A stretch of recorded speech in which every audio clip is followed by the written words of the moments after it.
Sega Genesis.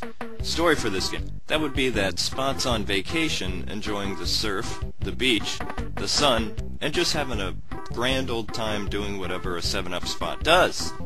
Concept for this game.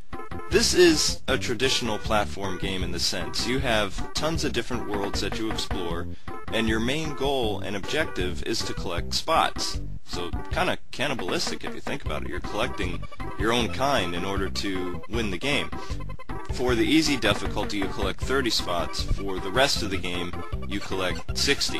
If you collect 75, then you get a free guy, and you collect 100, you get a bonus, which I'll talk about a little bit later. But in a sense, this is a great platform game. It was a great concept idea. There are tons of different little worlds for you to explore, and it keeps to the theme of, 7-Up. Also, the concept for this game is to rescue the spots that have been captured by we really don't know what.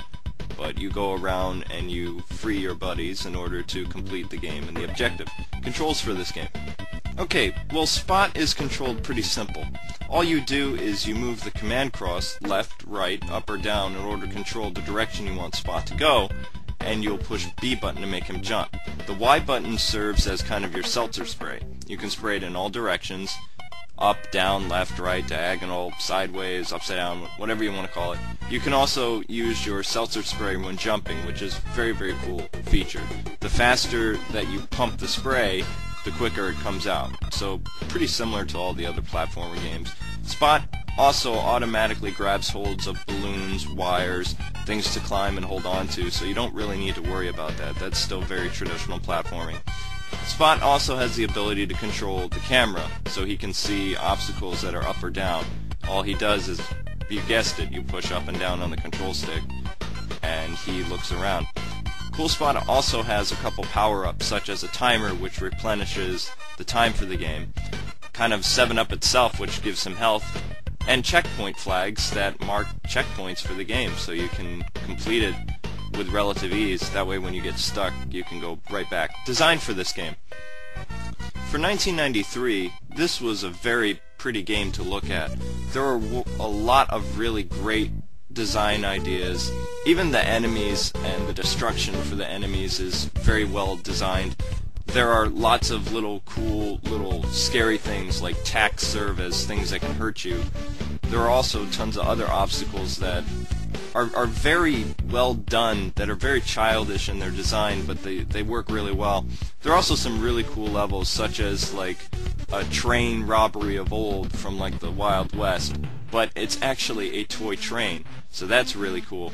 You also go inside of a Coke factory, and it's just really cool to see that. I don't know if you're inside like a machine or something like that. Again, going back to some of the traditional child design, there's a bathtub, and there's also a 7-Up bottle in itself. History for this game. Okay, Spot was the mascot for 7-Up in the 1990s to late 90s. Basically what he was is they took the red Spot, they added arms and legs, gloves and tennis shoes, and sunglasses. Very reminiscent to what the 90s era mascots did. Just about all of them wore sunglasses. It was kind of like this cool thing in the 90s. I don't really understand it myself, but Spot was basically just a great mascot, and he was able to star in 3 video games in his time, which many mascots other than video game mascots did. Spot had an NES and Game Boy game, which was a board game.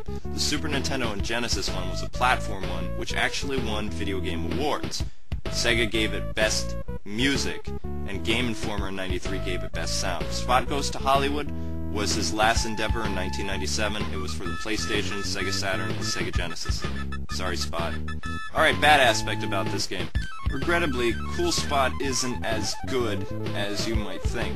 It's a great game, it's a fun game, but it has some things that just are terrible. The camera, for instance, in a platform game is usually the left is where you've been, the right's where you're supposed to go, and the screen scrolls. Not the same in Cool Spot. Whereas when you're jumping in the air, you cannot see the ground, so half the time you have to guess where you've been and hope and pray that you will actually land on something, because half the time you're going to end up missing because you're going to overcompensate for where stuff really is, and it's just really, really annoying. I hated that. I hated that about this game. It was just so aggravating. Good aspect about this game. Besides being just a great platform game, this game has a lot of comedy elements as well. Where Spot, if he's left alone, he'll play with his face, he'll play with a yo-yo, and you can just see how well his animation was done for that time period. I mean, this is 1993, and this is just a well-polished, beautiful game to look at. And the fact that Spot does a lot of great things and he blends well with the environment just makes this game so very fun to play. Now, don't get me wrong, this game is very, very challenging and will offer a lot of difficulty and a lot of fun factor for people who love platform games.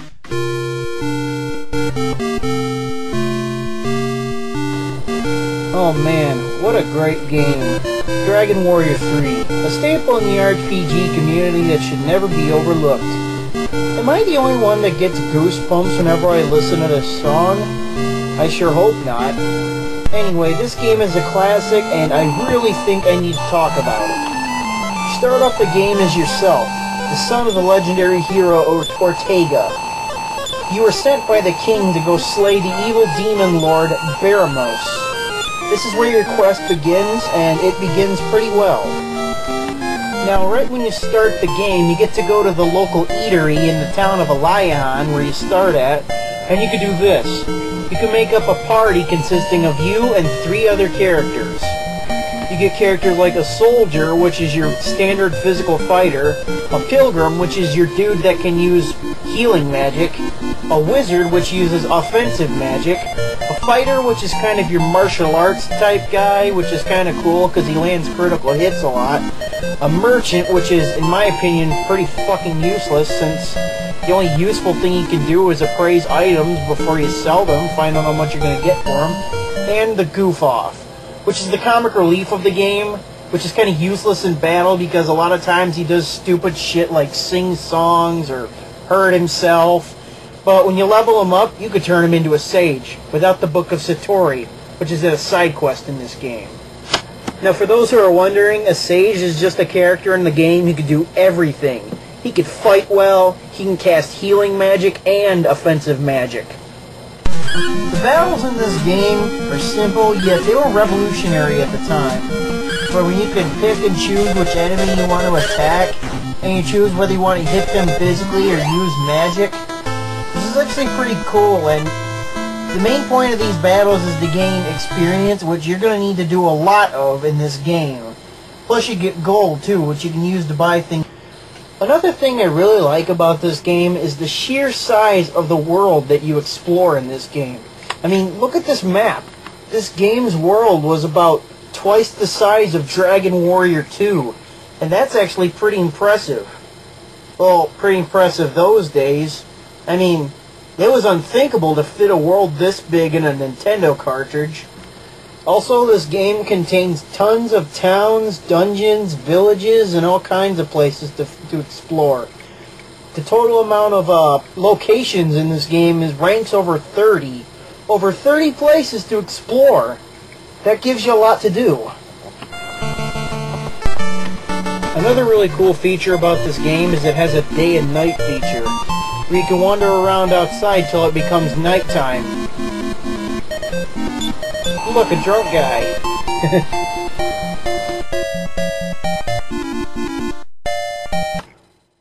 In the early 90s, this kind of game was actually pretty new, and it was also pretty revolutionary. And it was pretty fun, too. I mean, being able to go out on a big quest, all on your own. That's what I liked about this game. It dropped you in a world where all you barely had any instruction except you were told what the buttons do and the menus do, but other than that, you're on your own. You didn't have any fancy cutscenes to tell you where you had to go. You didn't have any voice-guided NPCs to tell you where you go. No, you have to find out where you go for yourself.